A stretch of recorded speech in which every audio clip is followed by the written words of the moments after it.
জিজ্ঞেস করেছিলাম ডিপার্টমেন্টের বাইরে। আচ্ছা, ডিপার্টমেন্টের বাইরে দেখেন, ডিপার্টমেন্টের বাইরে যদি আমি ধরি তাহলে সকল ডিপার্টমেন্ট আমার বন্ধু। আমি কাউকে বন্ধুর বাইরে লিস্টেড করি না। ইংলিশ ডিপার্টমেন্ট একটু কাছে। আচ্ছা, ইংলিশ ডিপার্টমেন্ট হোক আর ইকোনমিক্স হোক, আমার কাছে সবাই সমান। সব ডিপার্টমেন্টই আমার কাছে সমান মর্যাদা পায়, সমান রেসপেক্ট পায়, সমান ভালোবাসা পায়। কারণ সব ডিপার্টমেন্টে আপনার বাজি ধরার একটা প্রবণতা। এটা দেখেন, মানুষ মাত্র এই বাজি ধরে, মানে বিশেষ করে পুরুষরা বাজির সাথে মাছ কেমন যায় আমাদের জন্য, আপনার জন্য শুধু বাজি। আচ্ছা, যাই হোক, এখন বলেন বিশ্ববিদ্যালয় সম্পর্কে আপনার অভিমত বলেন। প্রথমত আমি যতটুকু ম্যাচুরিটি এবং জ্ঞান নিয়ে এই বিশ্ববিদ্যালয়ে পদার্পণ করেছিলাম তার অনেকটাই হারিয়েছি। কিছুটা অর্জন করেছি, বাট অনেকটাই হারিয়েছি আমি বলতে পারি।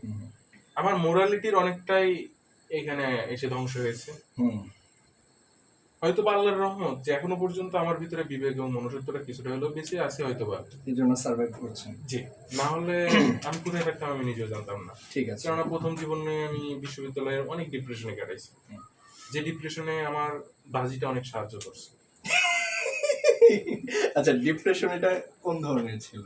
ডিপ্রেশনটা ছিল এমন যে সাধারণত আমি যে ধরনের পরিবেশ বা যে ধরনের ফ্রেন্ড সার্কেল বা যে ধরনের প্রতিষ্ঠানগুলো থেকে আসছি, এখানে এসে তার একটা খুবই ভিন্ন প্রতিরূপ পেয়েছি। বা যেসব এলাকায় আমার থাকা অভ্যাস ছিল তার থেকে এখানে আমি ভিন্ন একটা রূপ পেয়েছি, যেটা আমার মন খারাপের কারণ ছিল। বুঝতে পারছি। আচ্ছা, ঠিক আছে, তার মানে বিশ্ববিদ্যালয় আপনাকে যতটা দিয়েছে তার থেকে বেশি কেড়ে নিয়েছে। জি। এখন বিশ্ববিদ্যালয়ে যারা নতুন এসেছে তাদের জন্য কোনো কথা? বিশ্ববিদ্যালয়ে যারা নতুন এসেছে বা জুনিয়র ছোট ভাই বোন যারা আছে, হে অনুজ, আমি তোমাদের উদ্দেশ্যে একটাই কথা বলতে চাই, তোমরা এই বিশ্ববিদ্যালয় থেকে কিছু আশা করো না।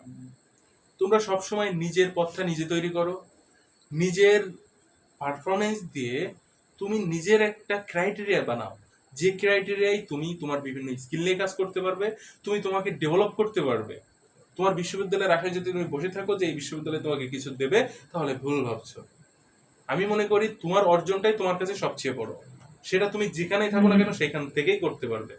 তাই এই বিশ্ববিদ্যালয় নিয়ে হতাশও হবে না, বিশ্ববিদ্যালয় নিয়ে আশাবাদীও হবে না। ঠিক আছে, তারপর আর আছে আমরা আর কয়েকদিন পরে আমরা এক একজন এক এক জায়গায় চলে যাব। আবার কিছু মানুষ একসাথে থাকবে মাস্টার্স করার জন্য।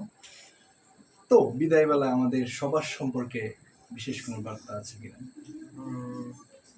যদি কখনো এই বিশ্ববিদ্যালয়ের কারোর কাছে কোনো প্রয়োজন না পড়ে, কসম আল্লাহর আমি কারোর সাথে